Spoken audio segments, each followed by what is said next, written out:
All right, welcome to the Fall 2017 UC Santa Barbara Innovator Stories Series. I'm John Greathouse, and you can follow me on Twitter at John Greathouse. We have with us today Bruce Heavin.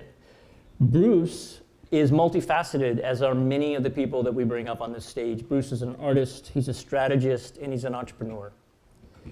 He co-founded lynda.com in 1995, and he served as its chief innovation officer as well as its chief creative officer until 2015, at which time LinkedIn purchased the company for $1.5 billion. That's billion dollars with a B, just like Austin Powers. Only $1.5 billion. His creative vision was integral to the company's success and really helped the company become the leader in online learning. We can talk a lot about that journey. He has an extensive background in photography as well as motion graphics, and he's created illustrations for a number of national publications, and as well as companies including Adobe, MSNBC, and E! Entertainment. In addition to all of his entrepreneurial accomplishments, I like to bring onto the Innovator Stories stage people that have given back to their community. It's one thing to work really, really hard and create a lot of wealth for yourself and your coworkers. And that's nothing wrong with that, but it's nice when those individuals then turn around and benefit their community with some of their time and their resources. So Bruce, along with his wife Linda, have been very generous. They've been active philanthropists in a number of initiatives, including UC Santa Barbara's Arts and Lecture Series, which I'm sure all of you are familiar with, as well as the Santa Barbara International Film Festival, which is a real gift for folks here in Santa Barbara.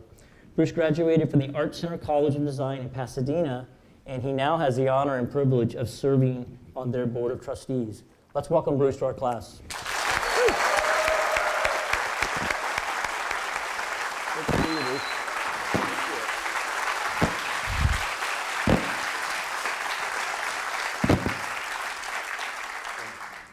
Well, Bruce is at a little bit of a disadvantage. I'm going to try to go easy on him. It's about 2 in the morning for him. He's been all over the world. He spoke all over the world this summer. He literally just got here, spoke in Beijing and other places. So I'll try not to trip you up too much. 2 in the morning. 2 in the morning for you guys is nothing, I know. So Bruce, I want to talk a little bit about growing up. So I had the pleasure of hearing Linda speak a number of times.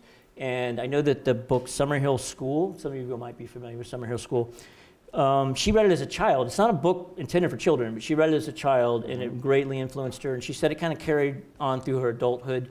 Do you have a similar childhood experience, or was there something that influenced you and you felt like it kept on going? Yeah, I did. I was horrible. I had all kind of disabilities that I didn't understand, and I was failing in 3rd grade. I had problems with reading and writing and comprehension and a lot of social abilities. And while the kids played in the playground, I was in the trailer learning speech, to say my R's, my S's, write my letters the right way.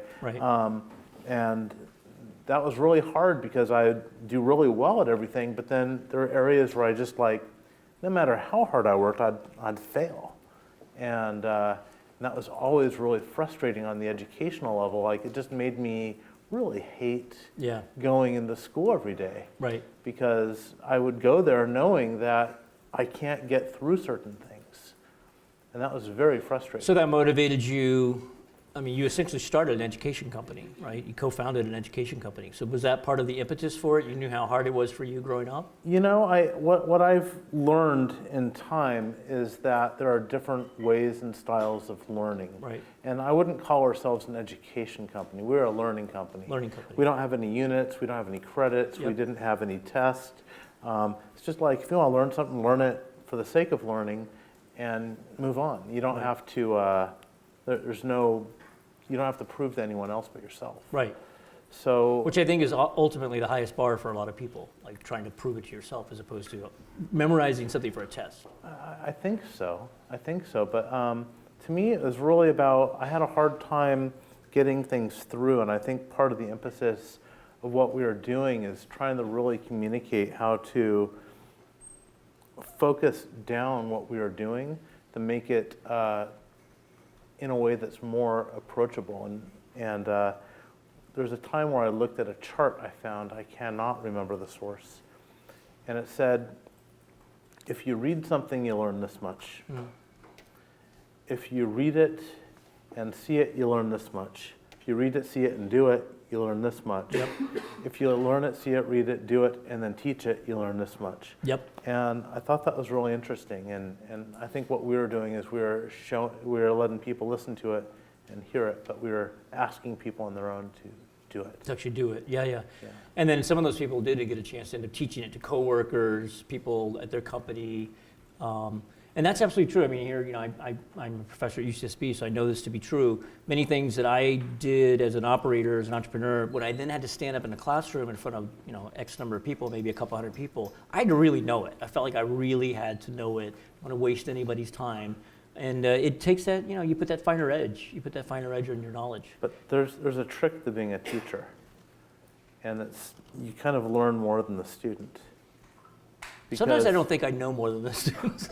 But I think when you teach something, you learn more about what you're going about, and you find people that know it more than you, and it's this reinforcement thing that comes back. And I think that's why I enjoy teaching, because I'm always learning. So I don't want to teach the same class over and over and over again, and so I'm always adding new material, partly because, and we're going to talk a lot about curiosity, it's a recurring theme in Bruce's life, but I'm a curious person. I want to learn more, and I think it's a better result for the students if I'm excited about the material and I'm motivated to explain it to them, as opposed to I've done this 12 times. It's number 13. Get ready. Here we go.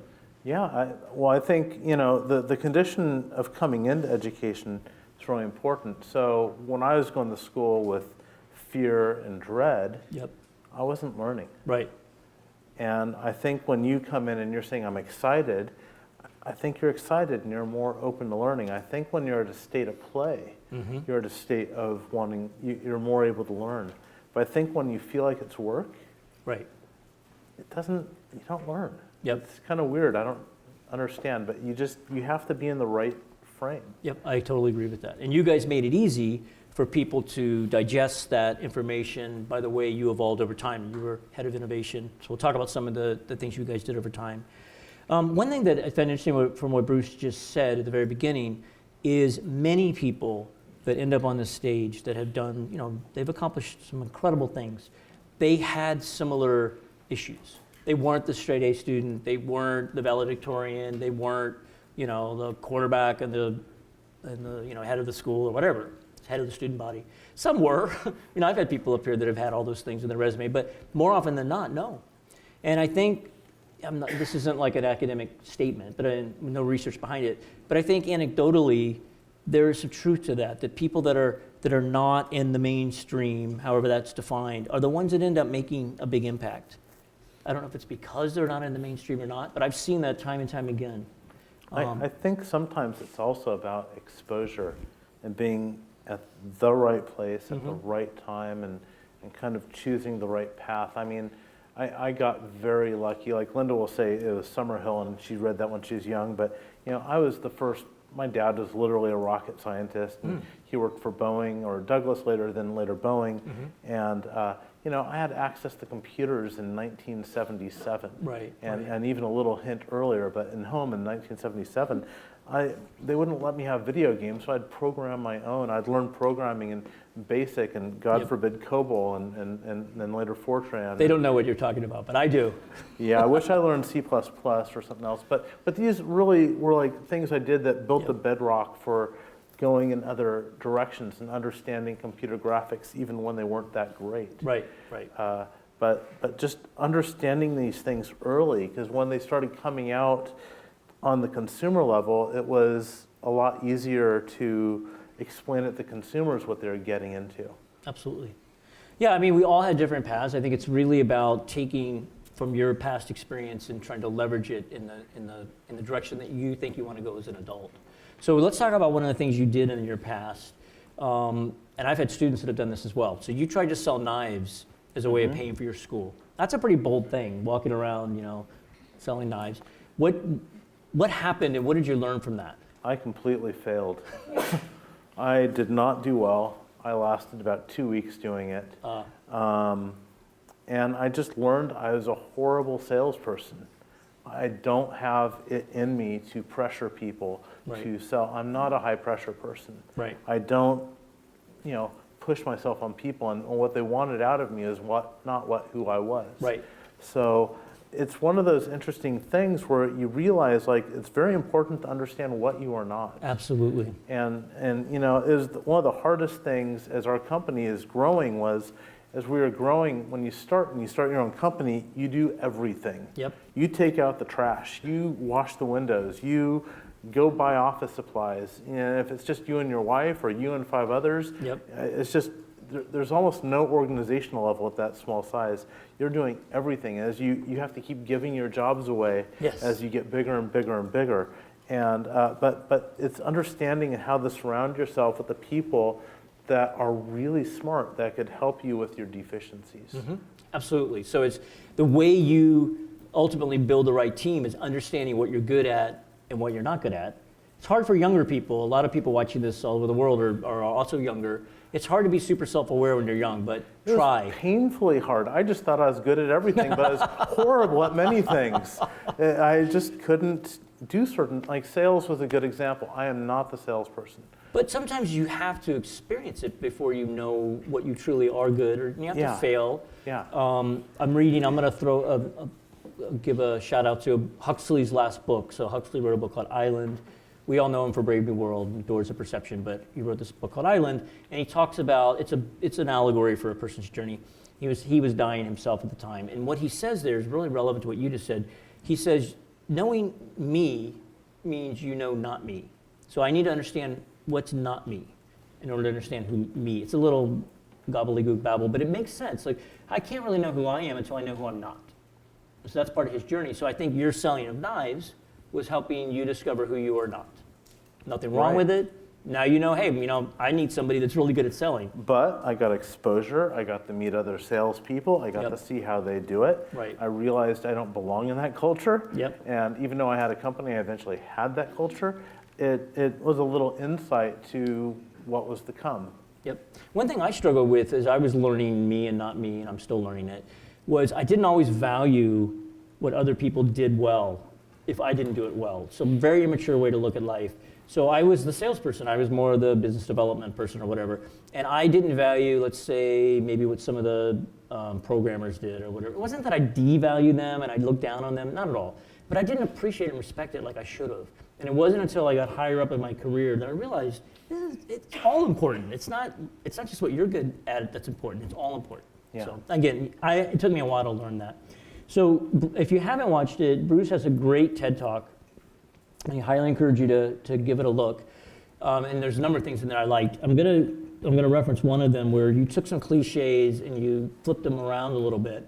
I'm gonna read the cliche. I want you guys to fill in the blank, and then I'm gonna ask Bruce to just kind of tell us a little bit about why he flipped the cliche around. So the first one is, every journey starts with an initial, shout it out, step. Bruce says every journey starts with an initial Direction. So why do you say that? Because you have to know where you're going. So is it, you have to understand the general destination before you can get going, right? You don't have to know specifically. I always look at it like the horizon. Like on the horizon, it's over there in a general sense. It's not over there, it's not over there, it's over there, and I'll figure it out as I get closer. But these students, they're going to come out of UCSB, and they're not going to just take steps. Mm-hmm. They're going to say, I want to be this. I don't know what I'm going to do in that, but I'm going to go in that direction. Right, right. Yes. So know the direction. Great minds think alike. Bruce says, great minds think, Despite, what do average minds do? they think alike. So think about that. A lot of entrepreneurs are contrarians. They're not thinking alike. They're looking at how the world thinks, and they're saying, well, that might be right, but what if it's not? So I think not always thinking alike is a good thing if you're trying to do something different. And then the last one is, the opposite of work is play. Bruce says the opposite of work is Boredom. boredom. So you just came off an epic trip. Some of it was work, some of it was play. You sold your company, it's been about 18 months or so, I guess. 2.5 years. Has it been that long? Yeah, 2.5 years. Oh my gosh. Okay, 2.5 years. I think we sold in That's- June or May. That's shocking. Okay. Yeah. So it's been a couple of years, over a couple of years. Have you dealt with boredom? Have you dealt with what am I going to do next? How have you been focusing your time? Well, there's a lot of boredom. I mean, maybe not as much now, but I didn't have a plan B, and I didn't think the company was going to sell so fast. Got it. So from the initial, like, maybe we'll buy you to we'll buy you is under a month. Wow. When they said they're going to buy us to when it sold was under a month. And the CEO only talked to me for about maybe a half hour. Oh, really? So, and that was all the conversation we had. So things went by very fast. So, and even up to the last minute, I'm like, I don't think this is going to happen. Yep. And the next day, it happened, and out the door I went. They didn't want us around. So So first off, I want to share with you guys that maybe not familiar with the process. That's incredible. I sold a company much less than that, and it took 6 months, and that's pretty typical. There's just a lot involved, right? A lot of lawyers and diligence and crazy contracts. So let's explore that for a second. You had an incredible exit. You built a very valuable company. Now you find yourself unemployed. You With a have money. non-compete. You have means with a non-compete, which means that you can't run off and start a similar business that might undercut that business. What was the next few months like? What did you find yourself doing? The next day I just sat home on the couch and I was kind of dumbfounded. Like, it wasn't my goal. It wasn't my end game. I thought there were some bigger Right. goals within what I was doing. I thought I could take this much further. Got it. So I was just kind of shell-shocked, to be honest. And it's a first world problem when you Absolutely. sell and you make something like that, and you're thinking. But to me, I had a lot of how do I put it? A lot of self-worth in what I was able to do. Yeah. And do there, and to not be able to see, I was more happy. I'm more of a maker and a creator, so I am more happy when I am doing, when I'm making, and when I had that taken away from me, I'm like, wow, what? I think I just invested so much in that company that when I left it, I didn't know what I had. Mm-hmm. So it took a little while for me to kind of find my feet. Okay, we're going to take the student's question in a second, but I want to follow up on that. So how did you direct that self-worth then? What did you start creating that got you back in that? I'm a writer, I'm a humble writer, but I get that feeling. Like when you create something you're proud of internally, Yeah. You're like, there's a certain thing that triggers in your brain. It's really, really a good feeling. Well, repeat the question, I'm sorry. So you're sitting there initially shell-shocked, Yeah. and then you sort of had that self-realization that, I'm really happy when I'm making, when I'm creating. What did that lead to? It led me to kind of doing a little what I'm doing, but I've been doing investment both with UCSB, Arts and Lectures, and with Arts Center College of Design. I'm starting an online school there. No way. With and for them. Here at UCSB? No. Oh, at no, Arts down Center in College of Pasadena, Design, sorry. Yeah. So I financed all their studios and all their setup, and I've been just doing a lot of little projects here and there. We Right. funded helped fund the theater, the Riviera Theater at the old UCSB campus. Yep. And we set up a learning program with UCSB Arts and Lectures, and I believe that's going well. We're bringing a lot of different people to speak. It usually includes books sometimes Yeah. and a lot of community discussion. If you were able to restart your company, what would you have done different? So I'm going to repeat the beginning just because it wasn't. The question is, if you were able to restart your company now, it's been 30 years almost, what would you do differently? About 25 years ago or more, what would I do differently? The funny thing is, when we started our company, I didn't know we were starting a company. I just thought I was helping my wife out with this or helping certain things happen, and Yep. I kind of set some things in motion, some classes, we were doing VHS cassettes, and we were doing all these things. They're just building. Neither of us had any business degree. We didn't have any larger term goal, and a lot of it was just out of frustration with our publisher, So I have to say it's like this cavalcade of accidents that were like very happy accidents, where our publisher said, no, you can't write a book on Photoshop, there's too many of them out there. And my wife goes, I want to write a book on Photoshop, or I want to do a book on this web design thing, and they won't let me. I know, I used to edit video, I used to do special effects. We'll make our own VHS cassette. And we did this as a result of them telling us what they didn't want us to do and just a sheer determination to publish. So if I was to do this all over again, I'd probably, now I know better what to do. I'd know what to go after and what not to go after. But I would probably make a much larger system and platform than what we have built. That would probably work and connect into many other colleges, universities, companies, and allow like more exchange of learning. I would build a more audacious model. I think that accidental entrepreneur, the way you described it, is more common than not. And most entrepreneurs, if they knew what they were in for, and I know this is true of me, I wouldn't have gotten out of bed in the morning. If somebody said to me, John, you got a 5-year journey, you got a 7-year journey, whatever, and here's what's involved between now and the end of it, it's just so daunting. So you really do need to break it up into these little tasks, activities, goals, milestones, and then you look back and realize how far you've come. So for us, our initial direction was learning. We didn't know or acknowledge it when we started. But whether it was books or publishing or teaching, or it was all about learning. Right. And so as VHS cassettes came out, it was learning. When we did DVDs, it was learning. We took that online, it was learning. Books, it was learning. When we ran conferences, it was all about learning. So we threaded that, but in the end, the scalable platform was the online platform. And for video, we started it before YouTube was out. I know. So video wasn't really commonplace online, and Right. it was painful because people had dial-up. Different players. So we started, Yeah. way too early to be a massive success early on. And we had a publisher once tell us there's 3 F's in publishing. And he says, you could be first, and people are going to buy your book because you're first, because you're the only one. You could be fabulous, and if you're fabulous, you're going to want it because they want the fabulous book. And if you're first and fabulous, you're doing awesome. But you never want to be the 3rd F. Which is? You're screwed. It took me a second. Got it.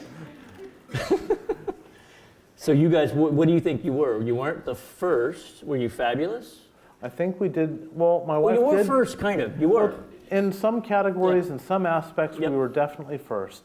I think we definitely were fabulous. We really worked hard to build a simple and bite-sized chunk Right. learning system that was really about how to get it out. Was it web design? Was that the book, do you think it was really the first? That was the first book. So you know how people say she wrote the book? I mean, Linda really did write the book on web design. She really wrote the first book that had any kind of sales and was popular. Well, that's half true. Half true. There are other books on web design, but they're written by programmers. Now, if you ever looked at a developer and a programmer and they tell you about design, they're going to tell you really technical terms about how to get things done. This is about taking something really difficult and technical and wrapping it around easy to understand instructions that people that understood design, UX and UI, or had more kind of intuitive design could go in there into a technical aspect and function. Yep.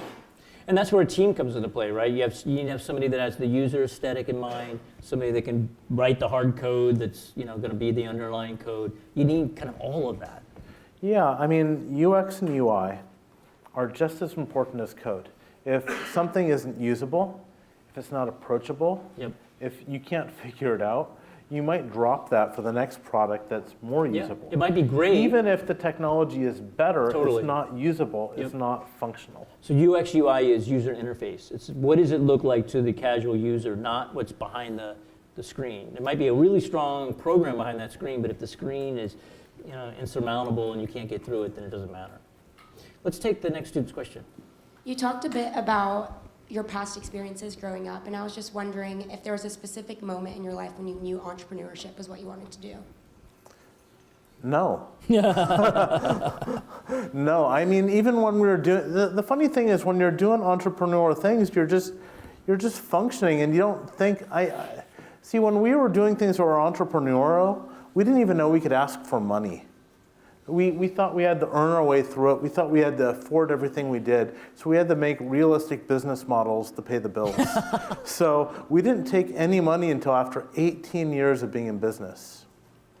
And when we did, I think it was the largest funding in U.S. history in an education company since 1985. Wow.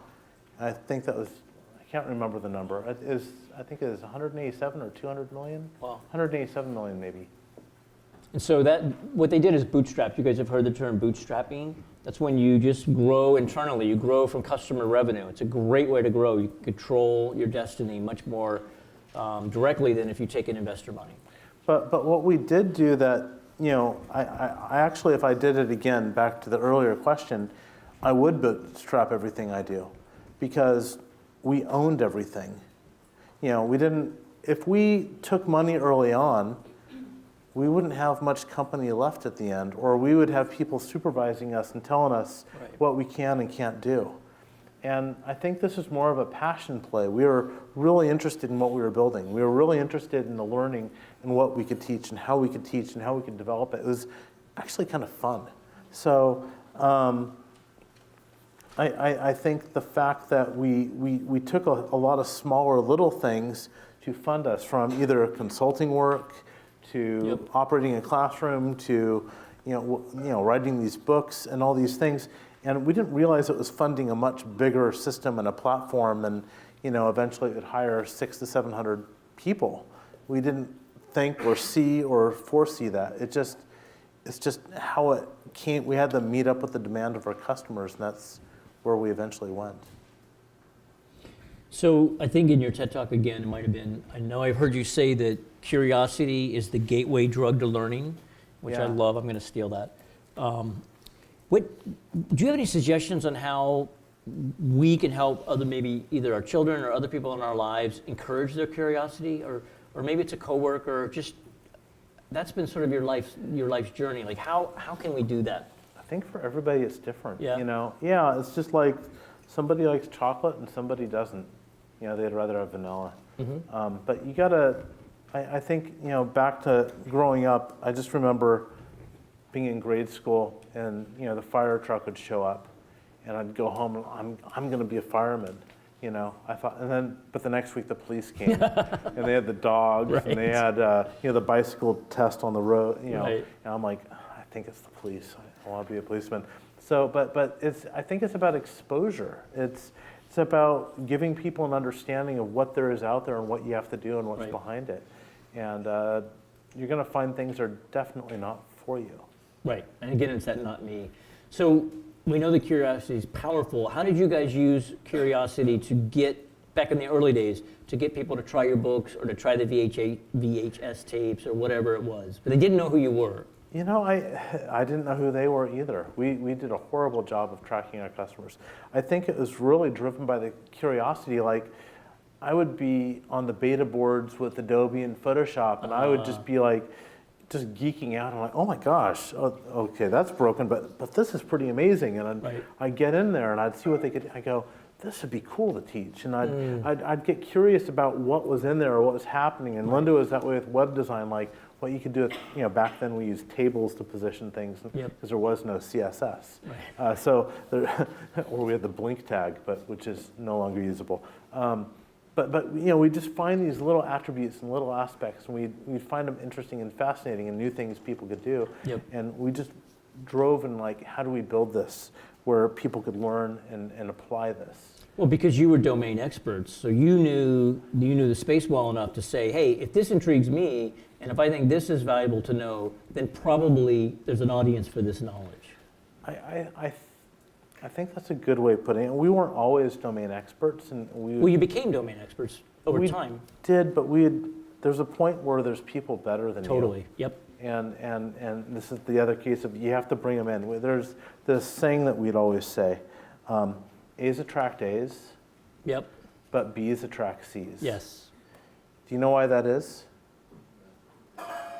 Because a B doesn't want to be surpassed by anybody. Right. A B player, so they'll bring in people less valuable. And I've seen this in companies, and they get less and less valuable, and it actually could potentially tank a company. Yes. But people who are really smart tend to bring in people that are smarter than themselves. And they're not really afraid of losing their positions because they themselves are smart. But but understanding getting the right smart people in the right places. That's right. And you do that by being self-aware, getting back to what we said earlier. Yeah. Being humble, being self-aware, and knowing that in the end, everyone wins if you hire smart people. I loved hiring smart people. It made my job easier. Let's take the next student's question. Can you personally point to a failure that was a turning point in your career and in your personal life? There's many. A failure in my career. Probably the biggest one was when I sold the company and I didn't have a plan B. That was just kind of, I was shell-shocked. But failure in the company, I think the toughest thing I had to resolve was, I worked with my spouse. And we would take the work home. And we would discuss it, whether in a happy situation or be at opposed ends of the spectrum on the discussion. And it may be more stressful. And I think that made life very difficult at times, but what I learned from that was I got to really learn to choose my battles of what's important. It started off as everything was important, and it was a lot of headbutting. And even with employees, there's a point where you have to realize, you have to let it go. You have to give guidance and direction, and you have to give enthusiasm and support, but you can't control everything. But you can move the tiller and give the general direction. And I think I was trying to manage everything, and it was just, that was a fatal mistake. That was horrible because it just made me always frustrated, always tense. And I think that the letting go part, to a certain extent, is very healthy. So I wanted to ask you about working with your spouse. I love my wife 26 years now or so, and I've known her 7 or 8 more years than that. So I've known her for almost all my life. But I don't know that we could work together. So you mentioned in that answer there, you alluded to some of the issues, but I know that you said there, in speaking about working with Linda, there are invisible lines and we cross them all the time.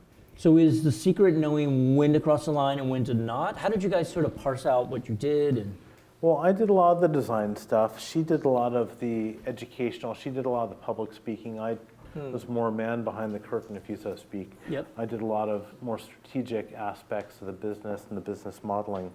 And I did a lot of the design. But, occasionally things would cross over. I'd do some design and she'd say, "That's horrible." I'd work on this thing for 2 months. And she goes, "Oh, you got to scrap that. That's horrible." And I'll go, "Why?" She goes, "I just don't like it." And I'm like, "Okay." So there's, I think there's a point where you have to get your egos out of these things. And, right. And sometimes I think I'd get into her business too. Sure. I think it'd be easier to learn if we did this, or easier that, and it's not like we were at each other's throats. We were trying to better what we do, but we just had different ideas behind where we were going. Right. And I think because we went home together at the end of the evening, it was difficult. And so did you end up not bringing it home at some point? Did you say, enough, we can't talk about this all night? Well, I remember once there was a conference and it was doing about 2 to 3% of our revenue. And she focused about 95% of her time on it. And I said, maybe we should let that go. Whoa. I was in the doghouse for about a year. She loved that conference. Right. So I realized, okay, I should have backed off. But eventually she came around and said, maybe I should let it go. But it was her decision. Well, let me ask you about the logo. So some of you might know the story. I mean, how many people know what the lynda.com logo looks like? You guys have seen it. It's Linda, and if you've ever met Linda, it looks like her. It is her, right? Wasn't there some issue? Didn't you guys have a disagreement on you came up with the logo design? What was her response, and how did you guys resolve that? She hated it. She told me I turned her into the See's Candy Lady. And I brought her a box of chocolates, and I said, "This is Mary C. She's elderly. It says C across, big bling chain around her neck."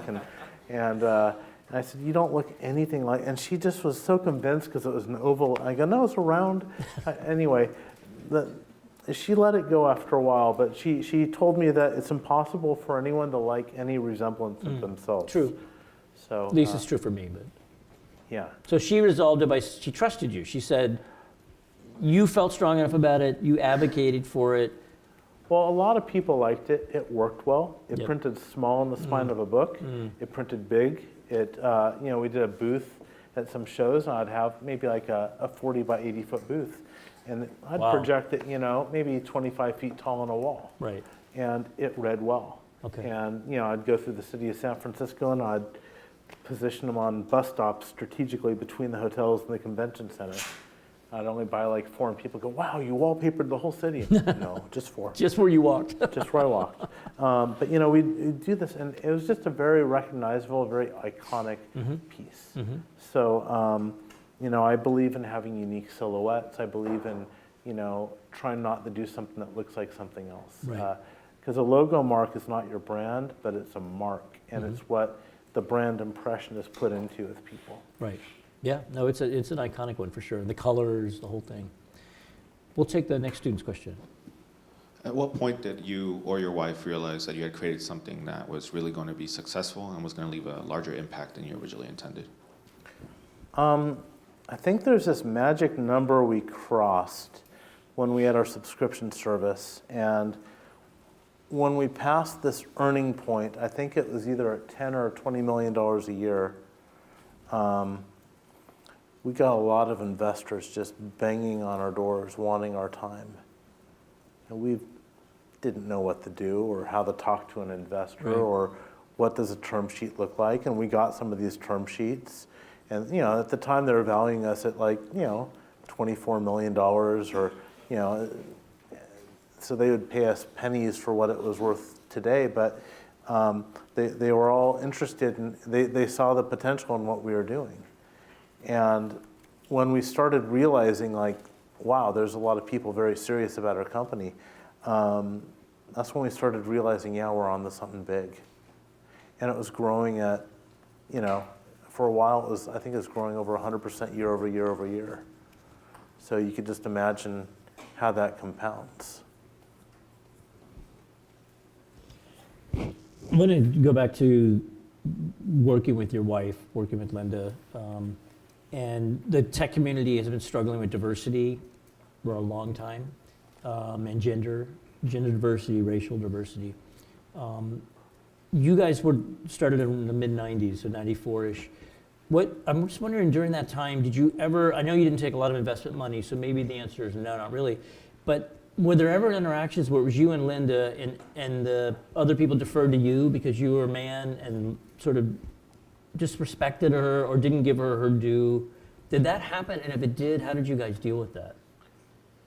I just think they came to us for different roles. I don't know if they, tried to go around one another at So, all. I mean, it's good to hear if you didn't have that interaction. I've talked to other female founders and female founders that either worked with their spouse or didn't, and there might be 3 founders in the room, and they tend to look at the man and sort of ask a lot of questions to the man, and the woman's over here going, I kind of started this company. Well, my wife has always been the speaker, the spokesperson, so usually everything funnels So through she her sort of drew that on attention. on the public end of the stick, yeah. Okay, that's good. I mean, that's especially good to hear, considering you guys started this so long ago, when I think it was probably more of an issue. So I'm going to go to something else you said in one of the talks I heard. And you don't give a lot of talks, as you said before we started here. So I'm really honored that Bruce took the time to come today. But in one of the conversations, you said that children have this fluid understanding of reality and fantasy. It's a kind of a continuum, and it's different from an adult. If you ask a 4-year-old to draw the sun, they're going to take like the red, yellow, and orange, and they're going to kind of scribble, and they're going to mix all the colors together, and they're going to go, look, I did the sun.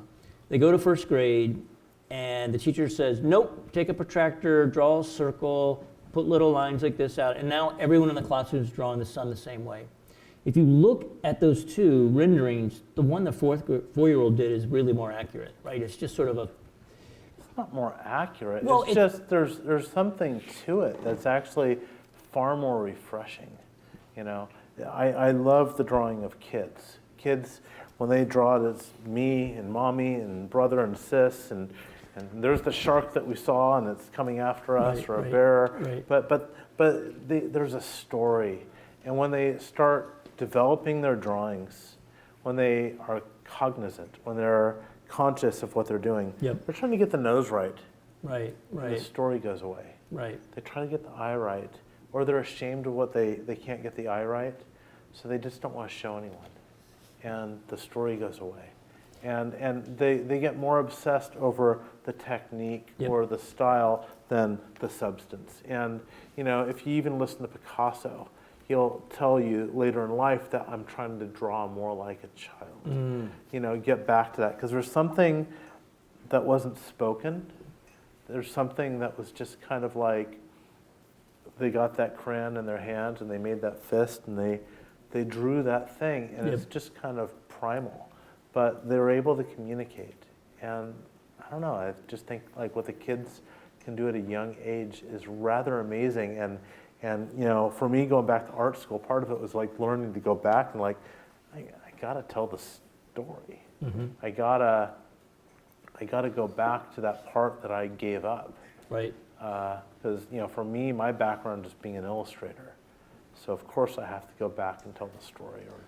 Well, that's what I was going to ask you. I feel like that you've held on to that more so than many people. You've held on to that continuum of fantasy is not the right word, but this fluid reality, and through your drawings. Do you feel like you've consciously tried to hold on to that, or is that just your personality? Some of it's just my personality, but some of it is, as I said, I had problems with reading and writing and comprehension. I found out later I had Asperger's. I didn't know that. I just thought I was stupid. Right? I wasn't stupid at all. I just had some things that made life a little more difficult for me at the time. And I think for me, it's just, drawing is the one thing I could do that's taken me through my career, where even if I'm not illustrating something, I can get an idea out on a board. I could go from head, and everything in your head is ethereal. And when you fix it to paper, when you fix it to the board, you could make something real. Yep. And if you could explain something well, people could execute on that. So here I go. I could now go and I could say, we need to do this. And I could explain it out, and then they could work with me and we could modify it. We could, but to explain it and show it is very powerful. Yep, I agree. And if you do get a chance to watch Bruce's TED Talk, you illustrated pretty much all those slides. Those are all hand illustrated. It's a gift. I mean, I can't draw stick figures. I really am envious of I that ability. illustrated all with Crayola crayons. I know, but you did. That's actually what made me think about this concept of the child, the childlike nature, because that particular set of drawings did have that feel. Like you were drawing it almost from, they're very good drawings, you can tell what's going on, but they had that younger sort of childlike feel to them, which I thought was wonderful. It worked perfectly. Yeah, so, a lot of people call that loosening up. You get a little looser. You're, or the drunken master. You're not so technically accurate and perfect, but Right. it becomes, the lines become more playful. Yep. Well, Hemingway would say, write drunk, edit sober. I don't know if he really did that, but that's what he used to say. We'll take the next student's question. Yeah, so as a teacher myself, I'm wondering what practical advice you might have about how to foster that sense of learning when you're in a system that's really focused on tests and grades and educational assessments. What would I have to say? Well, the thing is, I didn't have to deal with what you're dealing with. I didn't have assessment. I didn't have test. So I wouldn't have anything to offer you there. I just focused on learning. And the test isn't really about learning. The test is really about proving that the student was able to understand and comprehend what they were learning and mirror it back to the school or themselves. I really don't know how to answer that, to be honest. Well, let me dovetail with the question about learning. So, as we've mentioned already, Lendl.com started essentially with books and then VHS tapes and then DVDs, CD-ROMs, and eventually online videos. So there was definitely an arc there. We have the Khan Academy now. We have Coursera. I just did a wonderful class on the philosophy of politics in Coursera, really fulfilling course that I enjoyed immensely. What do you think the next decade holds for education? I mean, this seems like a pretty old model. We've updated it with filming it, and now it gets distributed worldwide, but the classroom model is a bit old. Where do you see it going in a decade? You know, I think there's a different model out there, but I don't know if it will be adopted or not. But I think, you know, we have systems in America, there's systems in Europe, there's systems in Asia, but I really think we need to look, you know, as far as like America, we need to look at a larger national model to build, to understand. You know, when I got out of high school, computers didn't exist as personal computers. Right. When I was in college, they barely started. And you know, I'm still laying out type with Letrasets and rub-ons. I'm not using computers and laser printers because I couldn't afford that then. It just came out. You know, Right. so people have to retool their skills. And in all these fields, as technology improves, as new developments come out, you know, what you have to do to be relevant in your career changes. And your college years are only a few years. Yep. But the time that you're going to spend working is 20, 30, 40 years Right. after that. And you got to think of, I think that the government really needs to look at ways that once people are out of school, or maybe it's a program for schools, where they could have an ongoing aspect where they could learn, they could update, they could sharpen their saw on, maybe it could be online, UCSB online, right? Right. And you could go and you could see all the new business practices, you could see all the new things of innovators, you could see all the new medical breakthroughs, but you could see how to actually apply them. Not theoretical, but actually application. Yep. And I just think there needs to be that, but then there needs to be something lower than the college, lower than the high school, where it's about talking about these careers, getting, you know, documentaries about people who do fantastic things, and why should they be interested in them or not, things to help guide them to see what they may or may not want to do. Right. But I think it's more about building this larger arc, and it's about lifelong learning. Well, that's what you built your company around. And not in preparation for this talk at all, I was looking for some slides on a book called Getting to Yes. It's a negotiation book. It's been around forever. And I found some slides that were from, it's on LinkedIn now, but a lynda.com course. And I thought, how appropriate. And there was a number of different, slides, a number of different presentations to choose from. So, and it was all available. So in that, and of course, there was ways you could pay for different things, but that was available for free. I just find that that's such a resource for people all over the world to get a college level quality education essentially for free, or partly for free, or part of it's free. And that's clearly going to continue. I don't know the answer to where it's all going to go, but it's certainly going to keep going in that direction. And I do think this model is old. It's a bit broken. Well, it's broken, but it's not broken. You know, there's parts of this model that are really good. You know, there's parts of a school that work really well as brick and mortar. And online can't replace it. You cannot have a good classroom discourse online. True. Anonymous does not work well online in a chat situation. Right. You know, there's all kinds of funny laws with minors in a chatting situation Yes. online. Certain things just can't work online. But you could have a critique, a talk, a discussion. You could have a lot of peer review and understanding of your peers of what work, what don't work, and you could see each other's projects.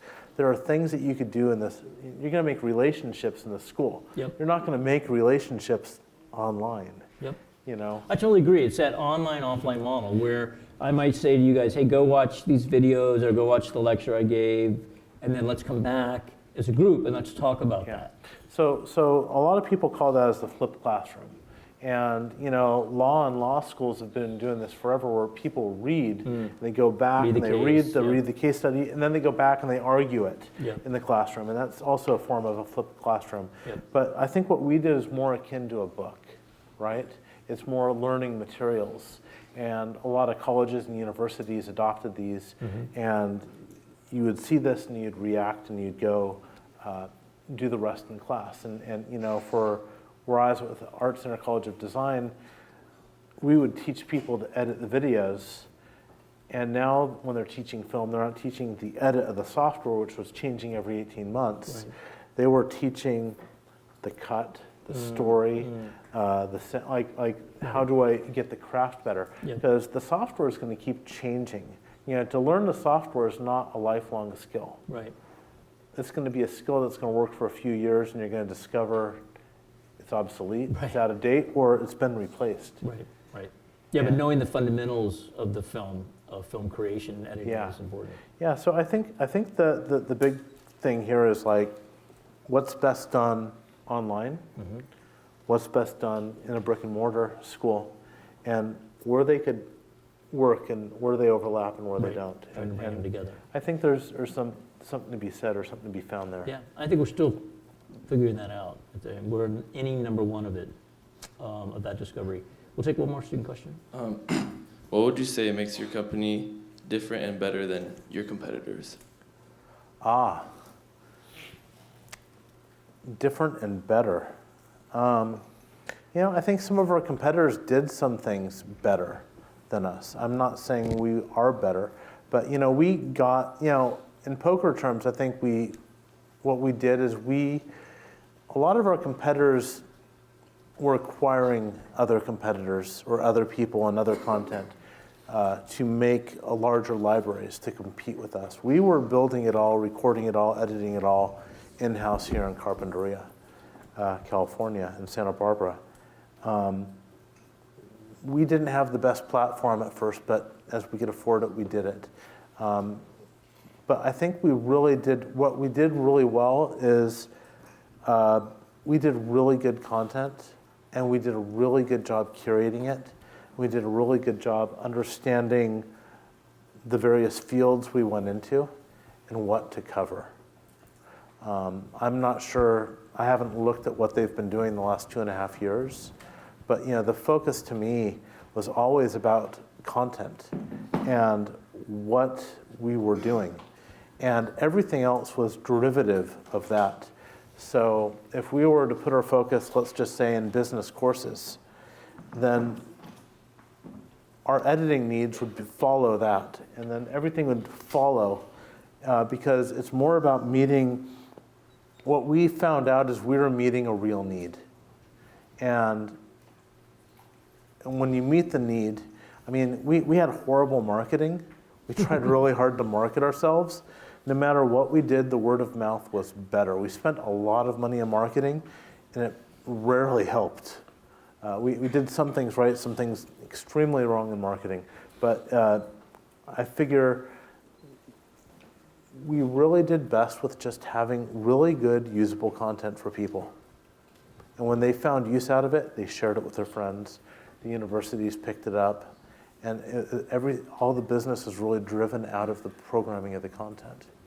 And what I found is a point of differentiation, because as I mentioned, I was involved in a pilot. It was an uncompromising goal of quality. The quality of that production, it wasn't like, that's good enough. We got to get somebody else in the studio, let's get them out of here. It was stayed as long as you needed to stay to make it right. And I was just really blown away by that, because I'm not sure it is a little bit of a volume play, right? You got to get all these classes started and up and running. So I felt, from my humble vantage point of just that one data point, I felt like I was blown away by the quality and the emphasis on the quality. Yeah. It take as much time in the studio, John, as you need to get that quality product. Yeah, it's really about how do we make you sound good? Yep. How do you make you sound coherent? And I need help. I recorded a lot of the courses myself early on. And I did a lot of the Photoshop and Illustrator and motion graphics, After Effects courses. Yep. I even did courses on color. But I'd usually throw away the first hour of all my recordings because I just trip over my tongue and I couldn't get it right and I was just awkward. And then I'd get in a rhythm and I'd be able to just go, but I'd have to throw away my first hour. Right. But it's that discipline of throwing away the first hour and not saying, let's just use it. Yeah, but that was me. People made me But I look think like a it fool. permeated the organization, though. Yeah, but I watched people just step in there and bang the thing out and walk out and leave, and I just go, oh, wish I could do that. Yeah, well, they can't draw, so. So last question, see if you can leave us with some thoughts on filling the box. So you've said in the past, you are the box, you as an individual are the box. Make sure you're filling that box with the right stuff. Do you have suggestions on how these young people watching this, me, how can we help ourselves make sure we're filling it up with the right stuff? Well, that's a phrase you're bringing out from a talk I talk about thinking outside Out of the box, right. And my argument is, it's this thing that people say, and they're like these magic words, let's think out of the box. Right.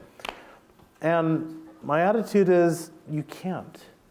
You literally can't, because you could say crazy things or try to random and get out there, but you're really filled with your life experiences. The good things, the bad, the learning you have in this classroom, your stubbing your toe, whatever it is, your love of cats. These are all these things that make you up. So when you go, if you're a mathematician, so if you go into the world and you have to do something, if you're a mathematician, you can apply your math to that. You know, you might as well bring in a consultant than that and one that goes in the direction you want to go out of the box in, right. Because it's a whole other box in a different direction that could help you. It's really hard. You know, I've been to all these like brainstorming things, and I've been to a lot of these, and so many of them just don't yield anything that goes anywhere. Right. Or, you know, and anyone's happy. Sometimes you feel like you're making plaid, and everybody agrees on plaid, but nobody likes plaid. Right. You know, so what are you going to do? And I hear it a lot. Everybody says we have to think outside the box, and maybe that's code for we have to do something different. Yeah. But we don't know what it is. But we don't know what it is. They need the direction. You know, so it's that journey starting with that direction. You need the direction, but you need to have the base. You need to have the understanding of what you're dealing with. And you know, I have to tell you, everything that we did, I didn't have that base. I had some of the base, but I didn't have all of it. And it was about bringing in the right people with the other parts of those structures that could support us and hold us up and go. And we couldn't do everything. You went in when we had a really nice recording studio. Yeah. When we started, we had a crappy door, and we just put a note saying quiet recording, and we couldn't afford a recording booth, and we did everything as we could afford it. Sure. And we, as I said, we didn't take any money, so as we could afford it, we made it better and better and better. But I think all these things, all these businesses, all these ideas, they're about these little incremental things. And even with software, you think it's all about, it's not a 2.0, a 3.0 release, they're dot releases, or they're little improvements, right. And they're tested, you fall back, and you go forward, and you go forward.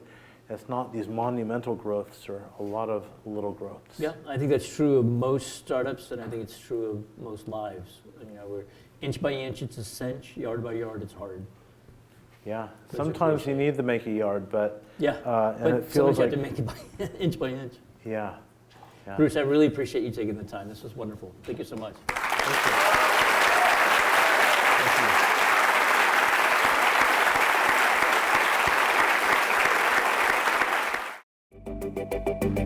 Thank you.